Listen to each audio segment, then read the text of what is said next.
Started. Submit your questions live as we go. And here we go. Right now we are connecting with Ryan. There we go. Hello. Hello. How are you, Ryan? I'm great. I've got my phone on this intricate setup, so hopefully it doesn't fall. Okay, we love that. It's great though. Thanks for being here with us on Tomorrow by Today. We're excited to have you. Thanks for having me. I've got premiere hangover going on right now, so if I'm a little loopy, that's why. Okay, well, that was my first question because last night was clearly the season premiere of season 9. You've been on the show now since 2012. I mean, that's nearly a decade. So how did you celebrate last night? Every year, we've always done this massive season premiere blowout. And my phone is moving. This crazy thing. Now we couldn't do that, but we did our kind of vaccinated and happy little event at a building we're selling called Quay Tower, and it has this amazing view of the city. And so we just brought agents and employees, and it was actually like our first company event. So it was cool. And was the rest of the cast there with you guys too, or was it just your team? No, it was just our team. No, the cast, I think, did their own little things. All right, got it. Well, there was definitely a lot to unpack last night. But to start off, when you look back at the last 9 years of being on the show, how have you evolved as a person? I am a totally different person now. When I started, I was 26. That's crazy. And I was young. I was in my head had just kind of gotten out of college. Real estate was my first job ever, where I was working every day, making my own money, paying taxes. And, I was a little bit crazy, if you will. And I took it very personally, and I was single, living in New York City. It was nuts. And then I've matured and gotten older, gotten grayer. Things have gotten riskier, right? Like season 1, I lived and died with each deal I did. The deal went through, yes. If it didn't, it's like end of the world. Now, now I run my own company. There's just different. Everything's just very, very different. I'd like to think I'm wiser, but it's interesting that people have been able to sort of watch me grow up on the show. It's so true. And like you said, from really both a professional and personal standpoint, I mean, the series is really like your home videos. You can just go back and, see how you've evolved totally right in front of your screen. So it's interesting, right? Yes. I'm like, I have a daughter now and she's 2 years old, and she doesn't stay up to watch TV at 9 p.m. She goes to bed by 7, but one day she might want to go watch it. And I'm like, man, should she really watch season 2? I don't know if I want to see season 2. Maybe she could season 4 was good. This season is interesting because she's in it. It's funny. And she's tiny. Like last night's episode, she's like this big. And she was sitting there watching it. It's a year and a half later. We started filming season 9 in the middle of 2019. So the episode that aired last night is for a property that we sold. I'm like, oh, right, that one. Because COVID shut us down for 6 months. And so this season, you're going to watch middle of 2019. Everything is like, hoorah, yay, boom, cut to darkness. What do we do now? And kind of add how we've climbed out of it. It's pretty interesting. And what was that like? Because that's such an unconventional, obviously, situation, really kind of representing a huge historic moment in time, right? In every which way, for how we're living with the real estate market, and obviously just watching you guys, like you're saying at the beginning, with no masks, right? Like everything's totally fine. What was that like, kind of having both parts of life in one season? Yeah, I think it'll be interesting to watch. It's going to be it's going to be our wildest season we've ever done, because so much changes with life. It's not just deals and drama between us. It's it's pre-COVID, during COVID, post-COVID, and selling real estate through all of it, right? Like, how do you sell an apartment when you're not allowed to show the apartment? Buyers don't want to ever come back to New York City, but they're in contract. So what do you do? Right. So the stakes became very, very high. And I think one of the more fun deals we did was I sold Mark Jacobs' townhouse in a day, and our newest cast member, Kirsten Jordan, the first woman on Million Dollar Listing New York in 10 years, she brought the buyer but it was right as the city was about to shut down, and we were still filming because we didn't know what was going on. You know, it's like Yeah. that weird time at the early March. And we couldn't go into offices because they kind of were shutting down non-essential workplaces. And so we negotiated the deal in my car, which I've never done before. And then the closing was on a Friday, and Cuomo shut down the city on Sunday. Look at that timing. That's all. It is. That's pretty crazy. And I mean, you just mentioned a lot of different things we want to unpack. One of which, like you said, Kirsten Jordan joining the show as the first female castmate, right? Like you said, in nearly a decade. So what's it like now having some female energy around all you boys? What's that like? So you know what it said to me? It's like, oh, you must have all this new attitude and drama because you're a woman. And I'm like, you know who I'm on the show with, right? Like, between Frederick, Steve, and Tyler, I've got enough attitude and drama to deal with. So Kirsten actually brings in some intense competition, which is great. She's I don't know how she does what she does because she's married to this intense Italian developer, and she's got 3 kids while also selling all day long. But she brings in this like boss mom energy that I think was sorely needed, especially on a real estate show. You know, there's so many incredible women agents that I work with all day, every day, that, you know, she finally gets to represent them. I love it. It was great to see her last night. And that's very cool that you were able to collaborate together on selling Marc Jacobs' home. That is pretty iconic in the world of fashion. Everyone's a big fan of Marc. But we love that. So you say it's going to be the most wild season of all the seasons. Why is that? What else are we going to see? Listen, we shut down filming in the middle of filming. We were shut down for 6 months, but we didn't stop filming. We started filming with our phones, and so it's going to be the most real season you've ever seen. Us filming as deals were happening. Like the show is not scripted. You know, it follows us as we sell real estate, and that's why the show takes so long to film. But you're watching real deals, real pitches, real showings. It's like, you know, and now we were trying to close things during COVID, and so I'd have like my wife quickly get my phone up and say, hey, I'm about to talk to this buyer, just film it and see what happens. And then I decided to make things even more complicated, and I left the brokerage I'd been at for 12 years, and I started my own firm in the middle of COVID. And so you're going to watch and see how to do that, like how I did it, how we put it out there, how we launched it, all the craziness. It's going to be there. And that's a huge deal, starting your own firm and just seeing the evolution of when you were just starting out to where you are now. What's been the most rewarding part about running your own firm?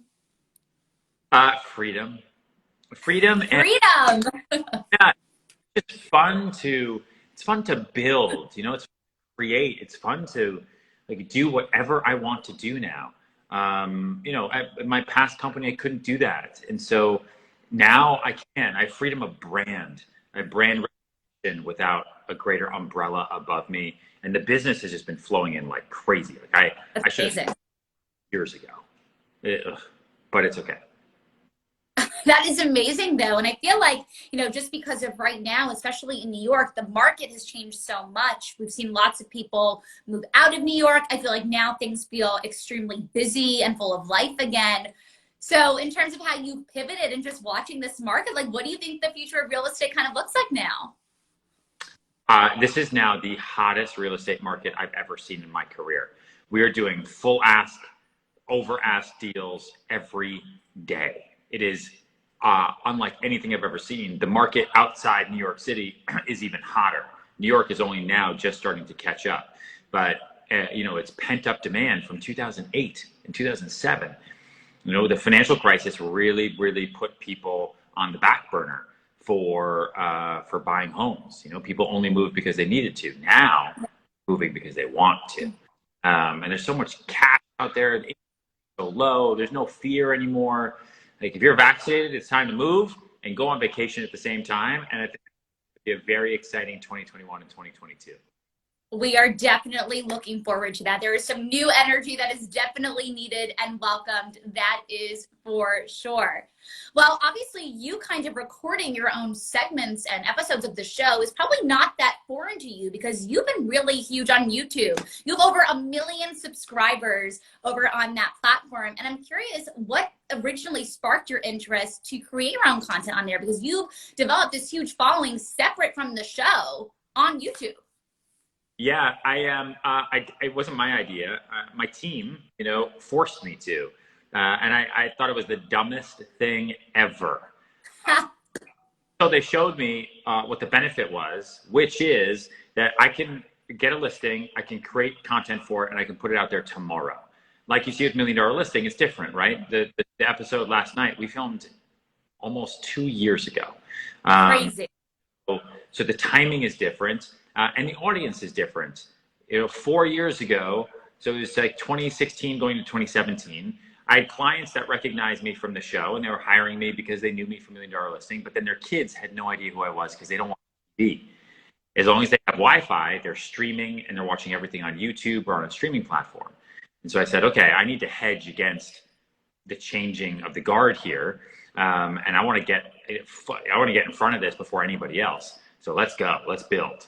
And so we built out a YouTube platform where I could showcase properties in my life and the things you wouldn't see on $1 Million Listing on social. And we show that content on Instagram, TikTok, Facebook, YouTube, and a little Twitter, but I don't do Twitter. Yeah, I mean, people are super obsessed. The international following that you've been able to develop from these videos is really something, and people I know really look up to them in terms of also framing like how they want to get into real estate. And I know there are some fan questions which people are welcome to continue submitting for your advice, which we'll get to. But let's talk a little bit more about the cast for a second, because we talked about Kirsten, but Frederick, obviously, besides from you, has been an OG member of the $1 Million Listing New York family since day one. Where do things stand with Frederick right now? I honestly don't really know. I mean, he moved. He moved to Los Angeles and didn't tell anybody. So I think he's just in LA. I think he does some stuff in New York, but through his team. And so I haven't really seen him a lot. We do interact on the show a little bit, but if you watched the episode last night, he wasn't in it because he's not really here anymore. I think he's mostly LA now. Were you surprised to hear that he moved to the West Coast? Because I feel like he's New York or nowhere kind of a guy, or he was. Yeah, I don't know. I guess I made it too tough for him. Right? He ran. You made him go all the way to the wild, wild West, all because of you. Yeah, it's crazy. It is crazy. Do you still speak with any of the other former castmates, like a Luis Ortiz? You ever keep in touch with him? Mm-hmm. Yeah, Luis is up to some really, really cool stuff. He's making a Netflix show that's going to come out. I don't know when, but it's going to be awesome. It's like right up his alley. It's going to be perfect. Michael Lorber, who is, if you remember from season 1, was our castmate in season 1. I talked to him here and there. But we're also busy. I mean, we're real estate agents, it's just classic. I've got 2 phones and they're glued. One phone is here. My other phone is here. They're glued to my ear. There's so little time to do anything anywhere else. I've got like 3 friends and then lots of clients, and I go home and try to see my wife and baby. The balancing act is real. How do you find all that balance? Because you have a crazy, demanding 24/7 career, but you also are so invested in your family life. So how do you do it? I don't really, if I'm being honest with you. I mean, I try. I've got like a deal worked out where I come home before the baby goes to bed twice a week. And I'm there for the baby on Saturdays, unless there's something crazy or urgent that's happening. Otherwise, my focus is on building the business right now, and they understand that. And pretty soon, Zena's 2, so I guess in like a year, we'll be able to close her own deals. Work with me, and that'll be good. She's going to be your all-star intern. So good. I think we just lost audio for a second. Can you? Oh, yeah. Can you hear me? We can't hear you. I can hear you. Oh, all right, now we're good. Okay, we're back. Mother's Day, Ryan, is obviously this Sunday. So what are you going to do for Emilia? Oh, that's a really good thing that I should focus on right after this call. You better. It is Sunday. I think we're going to celebrate it tomorrow because I'll have more time tomorrow. But I don't know. Good. Maybe there's a little gift. Maybe there's a little food. I don't know. I don't know. Maybe I leave her alone. Isn't that what all moms want? Isn't that the thing? That's like what I want for Mother's Day. Leave me alone. Send her to a spa. Maybe something like that. Every mom, I feel like, wants some TLC, especially after the last year. I feel like materialistic stuff has gone out the window, and like you're saying, they kind of just want the experience. So you're definitely safe with that. I think so. Good. Yes. What would you say, Ryan, looking back and just how, we see you on television, what's something that people would be surprised to learn about you that we don't get to see on the show?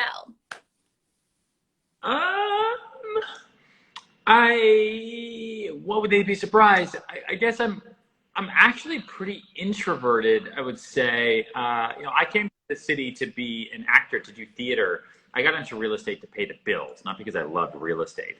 But the tools that I learned in acting school my whole life, where I was pretending to be somebody else and not just myself, ended up being very, very beneficial in the real estate space because I can adapt to any personality that I'm with, right? I can carry any conversation that I need to about any kind of different topic. And so all the parties and the things that you see me do, it's not because I love doing them, it's because they're part of the job. And you need to do them. And so, I don't know, maybe that's a surprise, maybe not. Yeah, no, it is a fun fact. That is really good.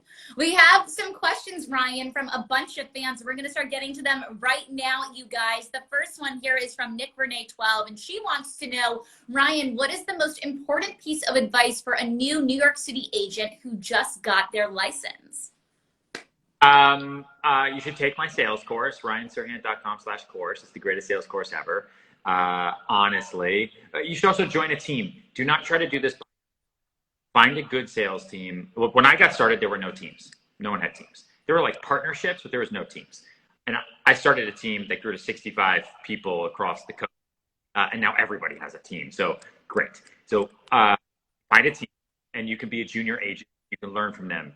Your first 2 years in this business are boot camp. Just learn. If you make money, bonus, but your goal is to learn. Just learn, learn, learn.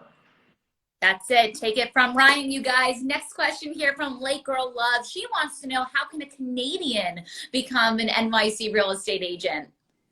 That's a good question. I mean, if you've got to, I think you have to take the test. I mean, you got to take the course. Not my course. You got to take the actual Department of State real estate course. And then you have to pass the school test and then pass the state test, and then you can get your license. I think you can do it as someone based in Canada. I don't remember if there's a residency thing or not. There we go. All right, we got another one here from a more something here, the user. Ryan, do you plan on leaving the show to focus more on your own brokerage and channel? No, I can focus on my brokerage and our social channels and the course and the books and everything else while also doing the show. I've filmed $1 Million Listings since 2010. So I've become very, very good at time management. So I know how to do both. And $1 Million Listings, amazing outlet for us. It allows me to be creative, fun to do. Yes, it's a lot of work, but it airs all over the world. And TV is still really, really big. It definitely is. There's no question about it. There's a question here from Marcel, and he wants to know, Ryan, how much money did you make in your first year? Just over $9,000. Really? There you have it, guys. Yeah.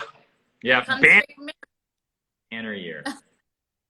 Good. All right. There's another question here. Ryan, why did you want to be a real estate agent in the first place? I didn't want to be a real estate agent. I ran out of money in the summer of 2008. And it was either move home and to my parents who were in Colorado at the time, and rethink things, right? Or it was get a survival job, bartend, wait tables, get temp jobs. And because I still thought at that time that I wanted to be an actor, but to build up your acting career, you have to do a lot of work for free. And so it's really tough to pay your rent. And so I had a friend who said, listen, you know how to memorize information. All you have to do as a real estate agent is memorize information about buildings, streets, facts about apartments. You meet people on the internet, you meet them at Starbucks, you take them around to apartments that aren't yours. And if they like one, you just talk back and forth to someone else, and then they pay you. And that's it. And you make your own hours. You don't have to do it at 10. You don't have to do it at 2. You can set your own appointments, whatever works for your schedule, just do it. And that was a lot better than, being fixed to a certain amount of hours behind a bar or, waiting tables or anything like that. And so that's why I got into the real estate business, was just to pay my rent. And you learn how to hustle, I feel like, right? When you need to be able to achieve something like that. And that goes on to this question here by Jackie Mills, who's saying that she's 20 and she's getting her New York State real estate license soon. Nice. What is the best way to stay motivated? The best way to stay motivated is to focus on the future, okay? Focus on future you. Who do you want to be in a year? What are your annual goals? How are you going to get there? If you focus on the minutia, like the deal that didn't happen today, or how slow today was, or how you today, it's going to crush you and you'll quit. That's why over 80% of newly licensed real estate agents around the world quit in the first year because it's just too hard. There's no boss. And we learn real quickly that we actually do like structure and discipline and being told what to do. It's very difficult to work for yourself. And so, I would focus very much so on your goals. And focus on the work. What work can you control? That's what I know we're not talking about this, but that's what my first book, Sell It Like Serhant, and the course, the Sell It Like Serhant course, we go into, which is, anyone can teach you how to sell a banana once, but how do I sell all the bananas every day, every year, and sell more bananas next year, no matter what the market decides to do, so that I can build a real sales career. And you do that by focusing on the work. The actual work that you can control, not all the people and their craziness. And if you take care of the work will take care of you. Great words of wisdom there. And actually that leads to the next question, because a lot of people are saying here throughout the comments, and one of the users here, Chanel, is saying that they've listened to all of your books. Clearly the advice that you provide, people really take to heart here. And Chanel wants to know, since she has listened to all of your books, what other resources that you suggest to take things up a notch? There's other books too. If you listen to my books, you probably read through the others, but, Keith's book, Never Eat Alone, is a big book, that really changed things for me. I'd also read The Fall of Advertising and the Rise of PR. I'd also read Shoe Dog by Phil Knight. It's about the founding of Nike, just to get that entrepreneurial spirit really inside you.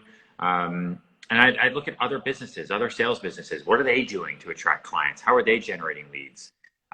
What is happening in the world today that can really change things? And how can you create a market instead of just waiting for the market to come to you? Constantly learning and staying aware clearly. We're going to take a couple of more here. The next one is, so have you ever thought of retirement, or do you just want to grind till the end of days? Now, one day I'm going to want to just spend time with family and not grind, but I think I'm always going to work. I don't know my life in any other way. I enjoy work, right? This is fun for me. My weekends, before the baby, were coming to the office and preparing the week and cleaning up the week before, because I like it. I like doing it. And it's all on me. Again, there's in this business, there's no boss. It's not like I'm coming to do yard work, right?